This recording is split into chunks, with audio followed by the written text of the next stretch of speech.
중동의 밤하늘을 수놓은 전투기들이 여러분의 노후 자금을 정밀 타격하여 불태우고 있다는 사실을 아십니까?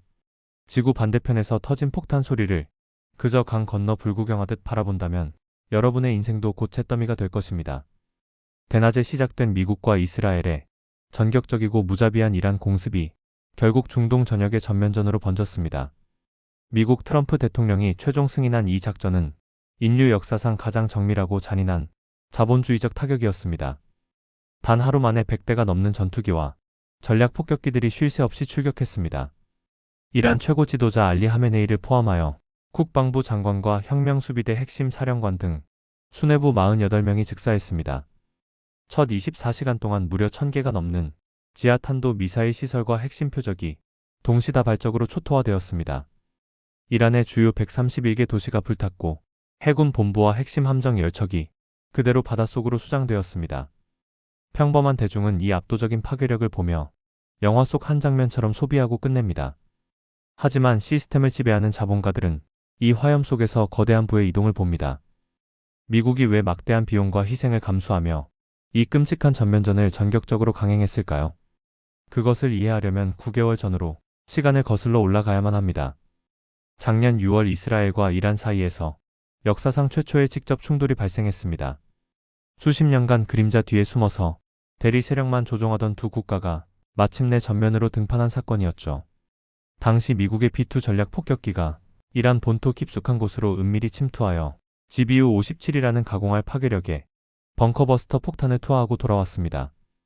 여기서 가장 소름 돋는 팩트가 무엇인지 아십니까? 이란의 그 잘난 국가 방공망이 단 한 번도 경보를 울리지 못했다는 것입니다. 미국은 이 한 번의 찌르기를 통해서 이란의 방어체계가 완전히 텅 비어 있다는 치명적인 약점을 완벽하게 간파했습니다. 아무리 공격을 퍼부어도 미군에게는 전혀 위험 부담이 없다는 것을 계산해낸 것이죠. 그리고 사태를 파국으로 몰고 간 결정적 원인은 작년 하반기부터 시작된 공급망 마비였습니다. 이란의 뒷배를 믿고 날뛰던 후티 반군과 친이란 무장 세력들이 글로벌 무역의 대동맥인 홍해의 상선들을 무차별적으로 공격했습니다.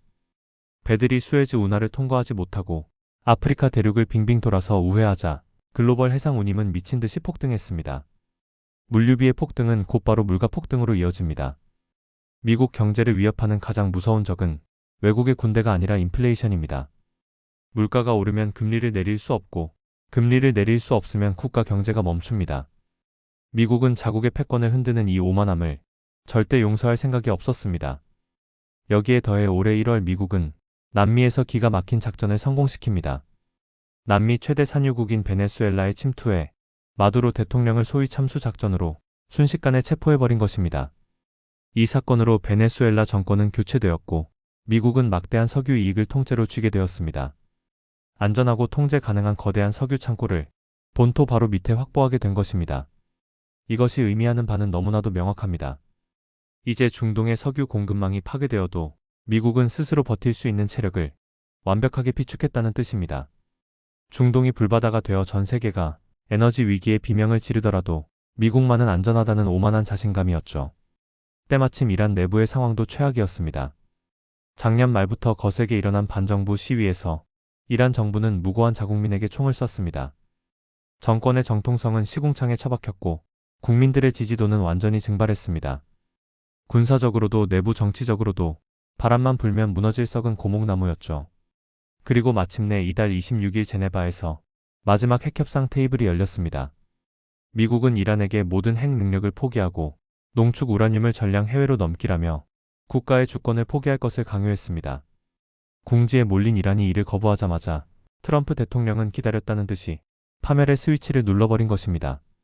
자, 이제 궁지에 몰린 쥐가 된 이란이 어떻게 발악하고 있는지 똑똑히 보십시오. 이란은 이스라엘 본토를 넘어서 사우디아라비아와 아랍에미리트, 카타르 등 주변국의 미군 기지까지 무차별 타격 중입니다. 왜 굳이 주변 국가들까지 끌어들이는 걸까요? 사우디와 두바이를 비롯한 중동 국가들은 사막의 유목민에서 시작하여 막대한 오일머니를 쏟아부어 만든 글로벌 금융과 관광의 허브입니다. 전 세계의 자본이 모여드는 마천루이자 그들이 자랑하는 자본주의의 신화입니다. 이란은 바로 이 심장부를 겨누고 있습니다. 우리가 죽게 생겼으니 너희들이 쌓아 올린 그 잘난 두바이의 신화도 하루아침에 유령 도시로 만들어버리겠다는 협박입니다. 페르시아만의 핵심 석유 판매로를 끊어버려 너희들의 국가 재정마저 파탄 내버리겠다는 지독하고 끔찍한 물귀신 작전인 것입니다. 자, 여기서부터 정신을 바짝 차려야 합니다. 이 피 튀기는 지정학적 전쟁터에서 평범한 직장인들의 운명은 어떻게 될까요? 중동의 인프라가 미사일에 타격받고 에너지 공급망이 마비되는 순간 국제 유가는 통제 불능으로 치솟게 됩니다. 기름값이 오르면 물건을 만드는 비용도, 물건을 나르는 비용도 모조리 폭등합니다. 여러분이 매일 먹는 밥상 위에 반찬거리부터 출퇴근길에 타는 대중교통 요금까지 모든 것이 미친 듯이 오를 것입니다. 내 월급은 그대로인데 물가가 폭등하면 그것은 내 지갑에서 돈을 강탈해가는 가장 폭력적이고 합법적인 세금입니다. 전쟁의 공포에 질려 예적금만 끌어안고 아무것도 하지 않는 게으른 대중들은 가만히 앉아서 벼락거지가 되는 것입니다. 반면 자본주의의 게임의 룰을 이해한 시스템의 소유자들은 어떻게 움직일까요? 그들은 이 참혹한 파괴의 현장 속에서도 새로운 부가 창출되는 파이프라인을 봅니다. 전쟁이 격화될수록 무기와 탄약은 물 쓰듯이 소모되는 필수 소비재가 됩니다. 미국의 거대한 방위산 업체들은 역대급 수주를 따내며 돈을 쓸어 담습니다. 중동의 오일머니와 글로벌 투자 자본은 안전한 피난처를 찾아 미친 듯이 이동합니다. 결국 가장 강력한 기축 통화인 달러와 미국 본토의 자산으로 블랙홀처럼 빨려갑니다. 위기는 가난하고 무지한 자들의 구매력을 가장 잔인하게 뜯어내어 자본가들의 금고로 옮겨 담는 거대하고 효율적인 컨베이어 벨트입니다. 이 전쟁은 결코 쉽게 끝나지 않습니다.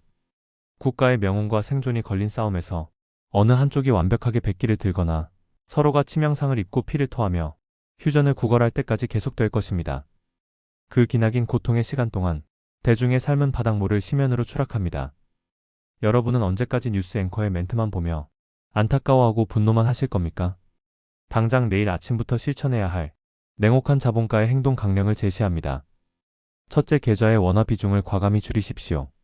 전쟁과 같은 글로벌 초특급 위기 상황에서 변방의 신흥국 통화는 방어력이 제로입니다. 종이 쪼가리로 전락하기 전에 강력한 기축 통화인 달러 자산을 확보하여 여러분의 구매력에 철갑을 두르십시오.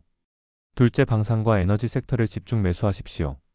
투자에 있어서 도덕적 잣대는 버려야 합니다. 시장은 철저하게 피와 공포 그리고 폭발적인 수요의 숫자로만 움직입니다.